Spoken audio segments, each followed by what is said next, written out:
Hi, Ram. Thank you so much for helping my project. Could you say a little bit about yourself? Sure. Ram Venka, since it's like for the moon project, I'll start with my childhood. So I was born and brought up in India for about like 20 years. The second half of like 20 years, a little over 20 years, I've been in the US.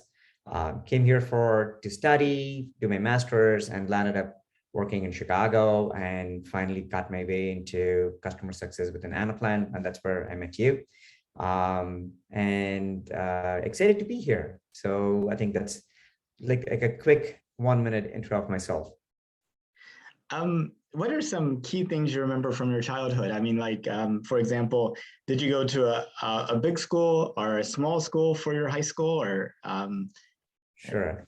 Yeah. So my entire schooling was in just one school. So in India, we didn't have elementary. We don't go to a different school. So it was just like pretty much right from elementary all the way to my high school. I was pretty much in the same school. I pretty much knew all the teachers, all my friends. We just pretty much grew up together. And I did a little bit of my college in India, and I was working at the same time as well. And post that, I just came here.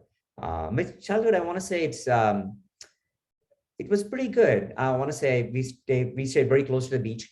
So I remember my dad taking my sister and I and my mom to the beach pretty much every single day. We lived like maybe like a mile from the beach. So we'll go there, and for your moon project, we'll pretty much have dinner right at the beach. So mom will pack some dinner and some sandwiches. So we'll sit right on the beach and watch the moon. It was South India. So it's pretty much hot every single time of the year. It's just hotter and hottest. We don't have summer, winter, nothing. Uh, so from that standpoint, I want to say it's in the evenings are really cool.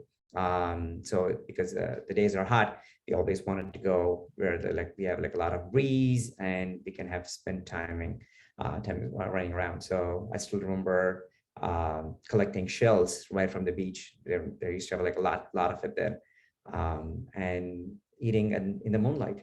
So, and one of the reasons why I think like even the moon project is very exciting is that I'm right. I mean, we don't have this light pollution, as you call it, in most of the cities that we have now. That was not back in the day when we were growing up. There were not that much lights. So I used to go to my rooftop and just lay around and just watch the stars. I always wondered, constellations was something that I picked up much later in life, because my keen interest in how the constellations and all these celestial objects. But as a kid, I remember just gazing at the stars. And I would just sit like wee hours in the night, like late night, just gazing at the stars and just trying to find like patterns, and try to connect like different stars and always like connecting the dots. That's what I remember from my childhood, at least related to stars. And even now, living in Chicago, it was a little bit harder because so much light from the city. I lived in the city, and you don't see the stars at all. The night, even in the middle of the night, the sky is like a dark red. So you never be able to see it. So 20 years of my life, in the past 20 years of my life, I was not really able to see stars. So moving to Austin was a great boon, because right after I moved, I bought a small telescope, and I got my son into it. So whenever there is some sort of like a sighting, either if it's Jupiter and the moon, they say that you really have to look at it tonight. We try to spot it with our like a small telescope from our rooftop. Well, not exactly rooftop, but from our patio. And we try to get a couple of our neighbors and some of his friends to look at the stars as well. So that's my little bit of my intro from my childhood as well as where we are now. That's pretty amazing. So you mentioned looking at Jupiter. What are some other things you saw with your telescope that you have now?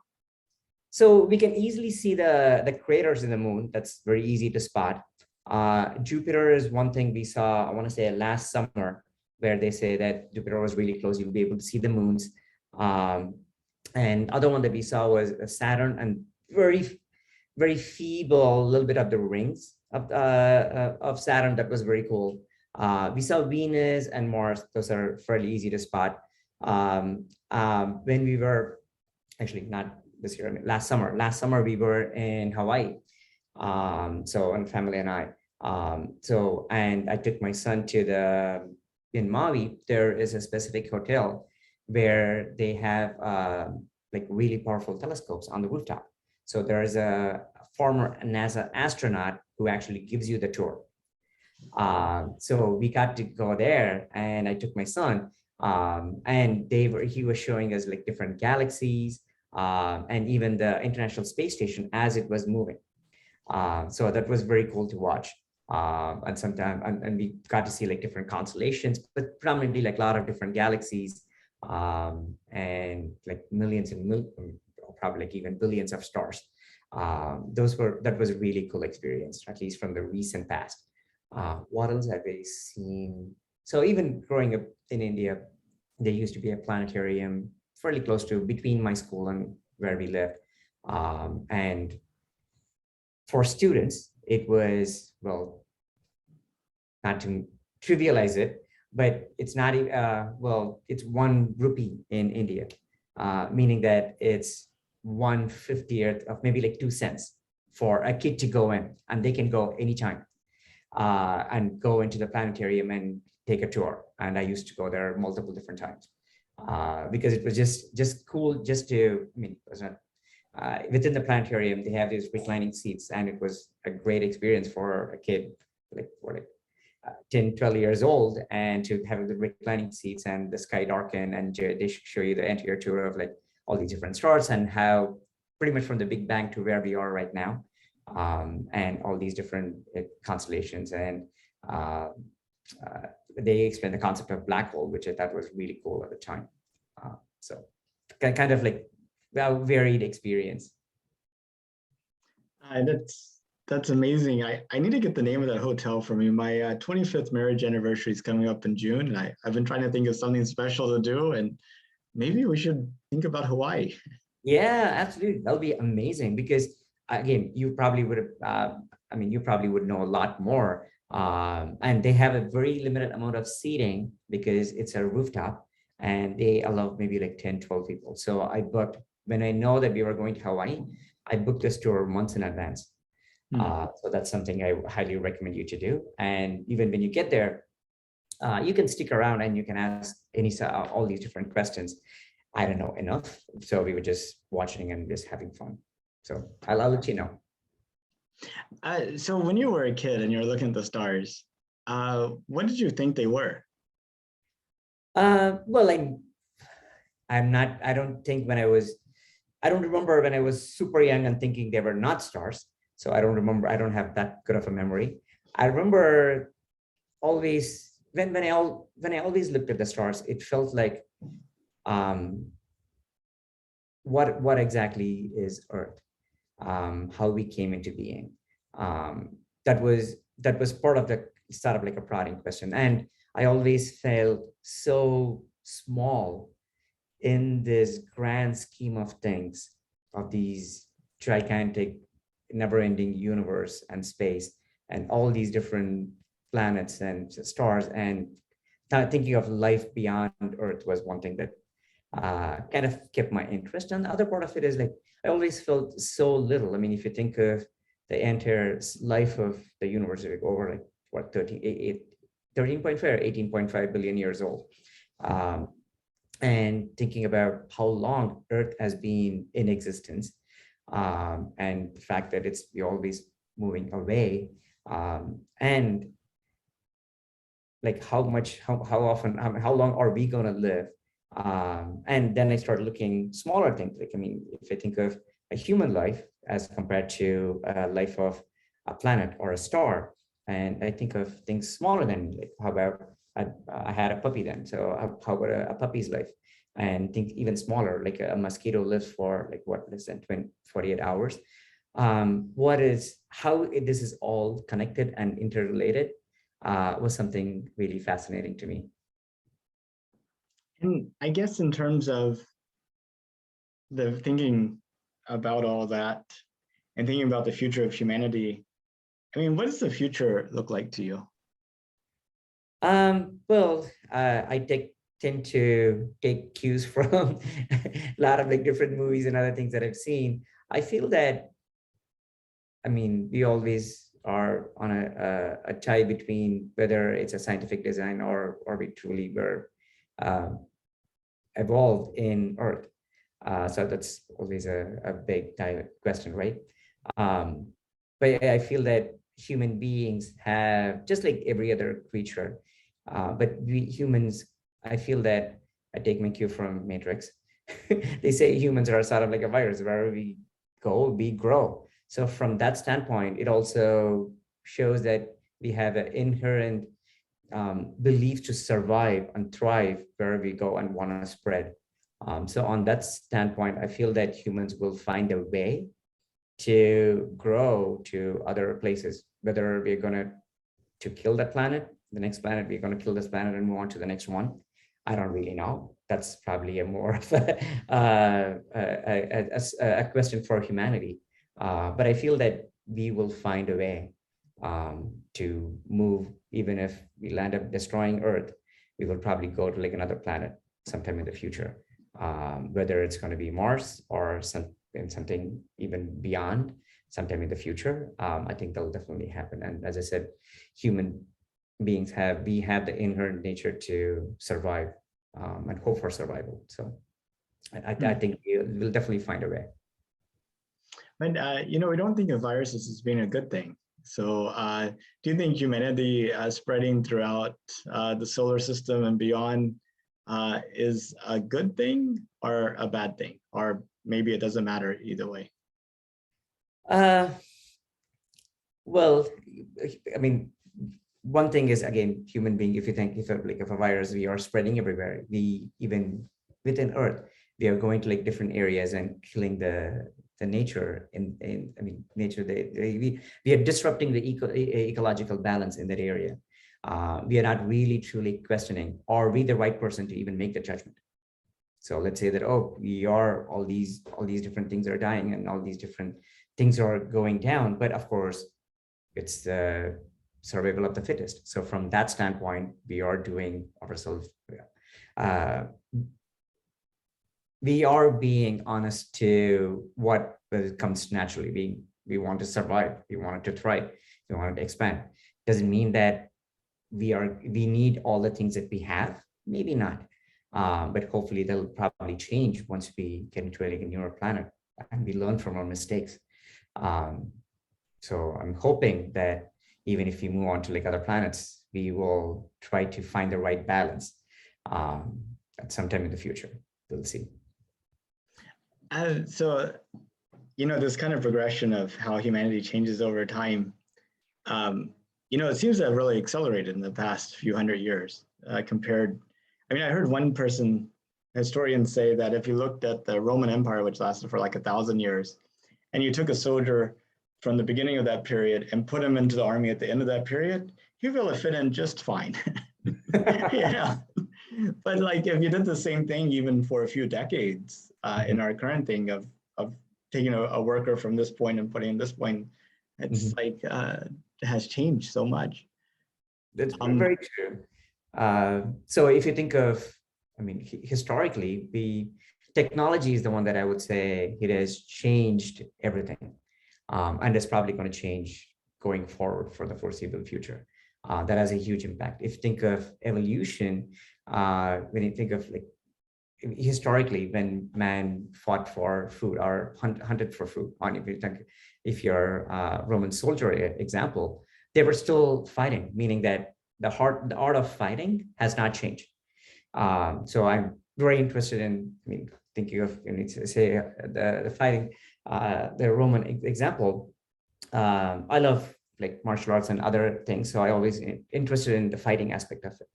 So if you, I'm not sure if you read the Art of Fighting from Sun Tzu. He's a Chinese author. So a lot of his concept, and even one of his earliest martial art book was Book of Five Rings from Miyamoto Musashi from Japan. A lot of the fighting concepts still remain the same. So there are certain things that has not changed. So if you think of the way we eat, the things that we need for our body, those are core skills, right? So when you think of like, how do I need to fight? How do I survive? Those things has not changed. So I don't think that would be a great example of saying, okay, a Roman a soldier would how like if you on the same example, if you say that at the beginning of the Roman period, this is how they conducted business, and this is how the court was actually managed. And fast forward 1,000 years, that would probably not be applicable. When it comes to core skills, like how you fight, how you eat, how you swim, those things would not have changed even if you take it like thousands of years back. But there are other things that use like a lot more brain power. Those are the things I would say would probably change. And going to the technology example, I think that's what we accelerated in the past even the last 100 years, and it's going to go leaps and bounds in the next few.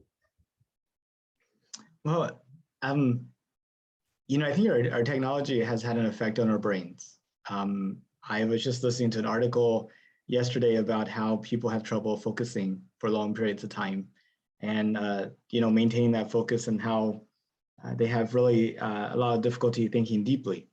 And I'm just wondering that as our technology increases, do we become dumber? And if we become dumber, then what's the engine of that future technology?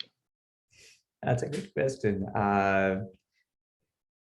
I do think that so the more and more technology, not more and more technology, let me take it back.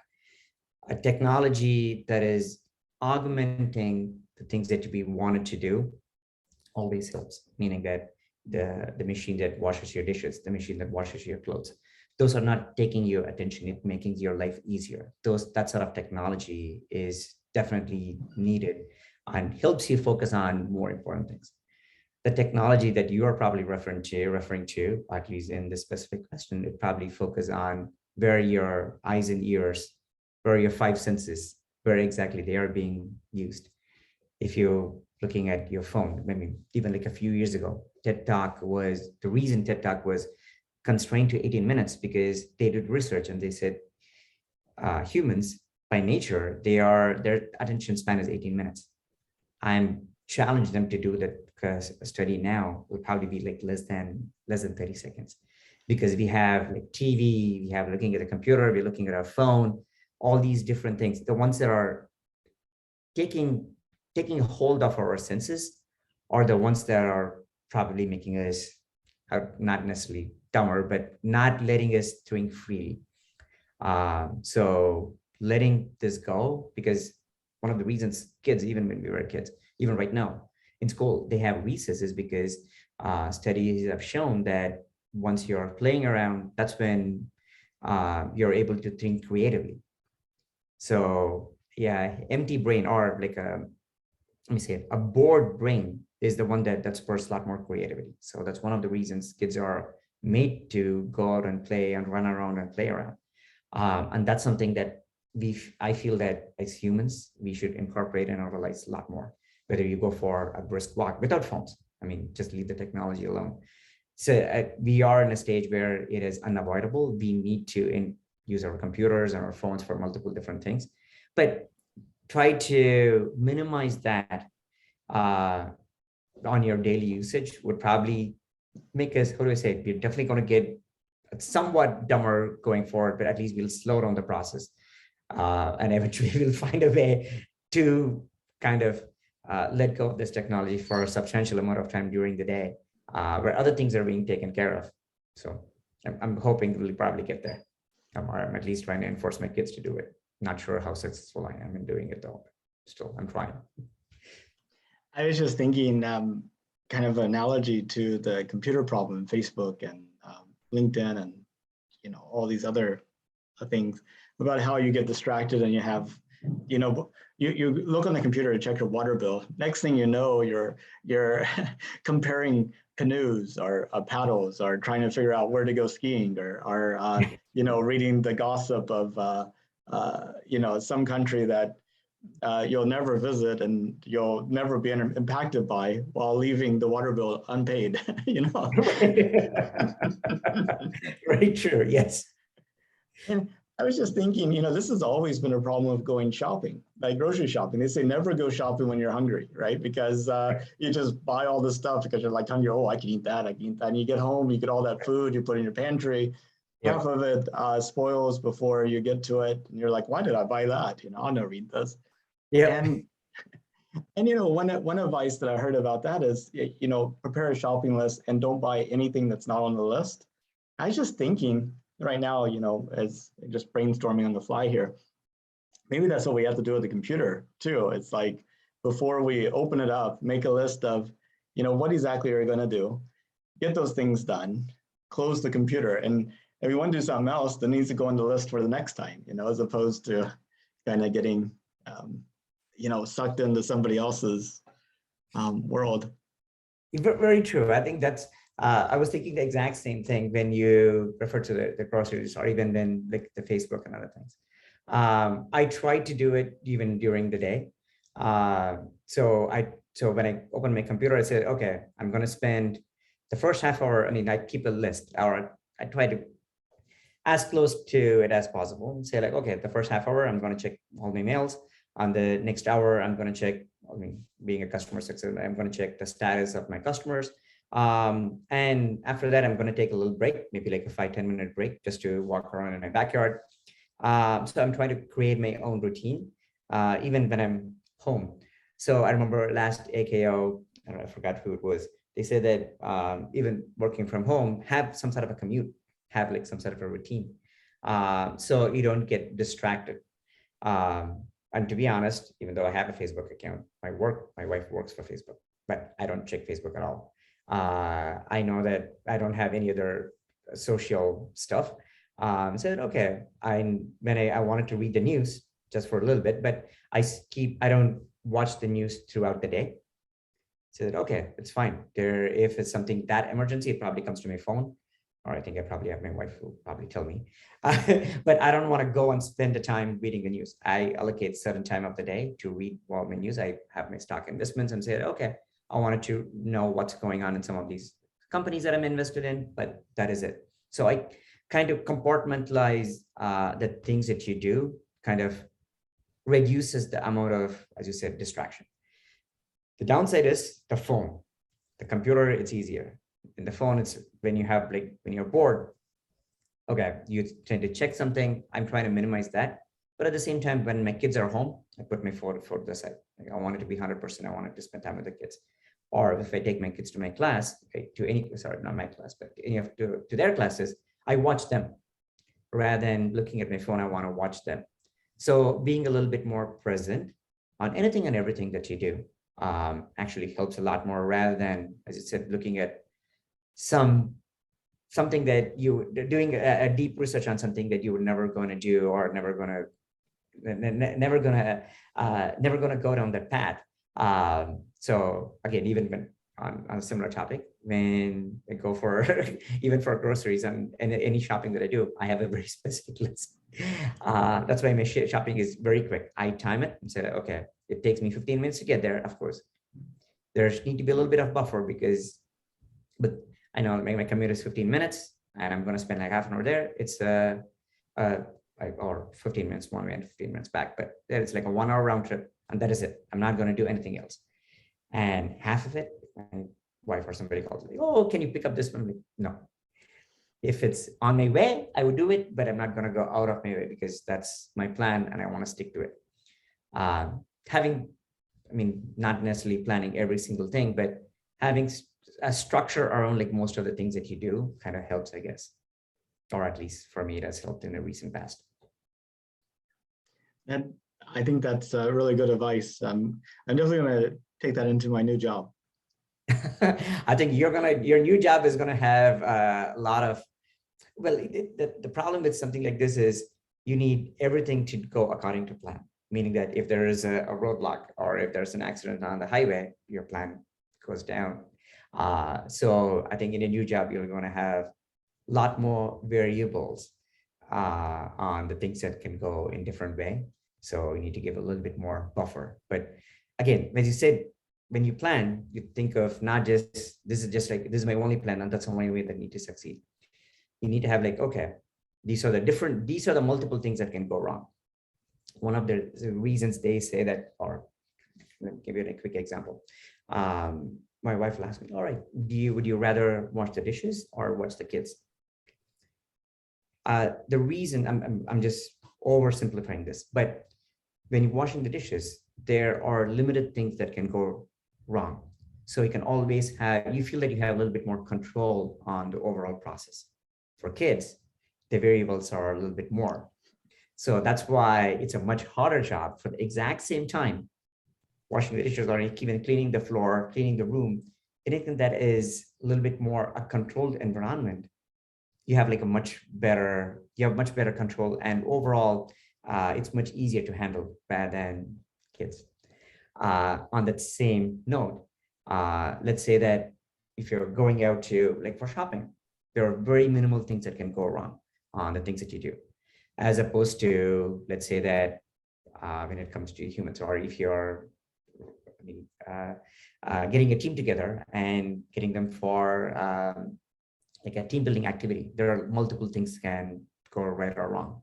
So that's a little bit more use of your brain power and a little bit more places where like you cannot have just like a plan A and a plan B. You need to have like plan Z and probably the next from ZA to all the way to ZZ, like continuous alphabets on multiple things that you need to plan for. So from that aspect, I feel that your new job is going to have a little bit more challenging, but as long as you plan for multiple different things, I think you should be fine. Yeah, in the new job, a lot of simulations are key. Actually planning out failures. What are you going to do if a piece of orbital debris hits one of the solar panels and you lose a quarter of your power?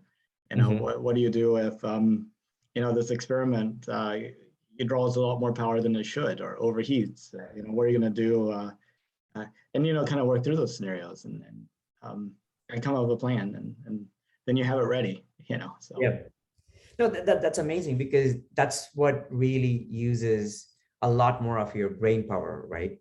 So if you think about, I was recently listening to like a podcast where they were saying that the US, they strategize on war scenarios, meaning that there are no real war. Well, right now we have the Ukraine and Russia one, but anyway, they do simulations on. So they split up the team. So they have, I forgot what exactly they are called. There were war simulations. So what they do is they split up the team, everybody from the head of the military to people in the Pentagon, everybody, they get them into a room and they say that, okay, for now, this half is going to be the US side. The other side, we're going to give you a hypothetical scenario. The biggest one is coming up with these hypothetical scenarios. So right from 9/11, they have been doing this sort of simulations on what could go wrong, what are the different things that could potentially happen, and how exactly are you going to tackle it? How exactly are you going to survive through this? So this opens up your mind to like, everything is possible, right? It's not just, oh, you're going to get like enough information, somebody is going to attack, and this is exactly where they're going to be a bomb. And you have like enough information, but this is just like an open plate. Anything and everything could happen. So your example is exactly that. So all the million things that could go wrong, and all those million things, what are the things that we're going to do, and how exactly are we going to tackle it? I think it'll be very exciting to even get into that sort of a road. Yeah, it's kind of scary though. It means you live in a really dangerous world, for sure. I know we're right at time. I didn't know if you had a meeting now or if. I need to go help my wife make some lunch. So. Well, just one last question, if you don't mind. Sure. If it was safe and affordable, would you take a trip to space? Oh, yes, absolutely. It's not even a question. I've always seen the stars from Earth. I would love to see Earth from the stars. Let me put it that way. That's awesome. Well, I thank you so much, Ram. I really appreciate you being part of my project and sharing some of your insights and viewpoints in the world. I look forward to us meeting again someday. Absolutely. And we are hoping to, I live in Austin, so I'm hoping to take a trip to Houston one of these days. And I wanted to bring my older one, which I took him to even the astronomy last year, to bring him over to NASA. Eventually want to put him in the summer camp, but I want to at least like bring him to NASA. So I'll let you know when I make the trip. Sounds awesome. If you want a tour guide, I would love to show you around. Absolutely. Thanks, Nathan. Appreciate it. Thanks. Bye, Bye. Ram.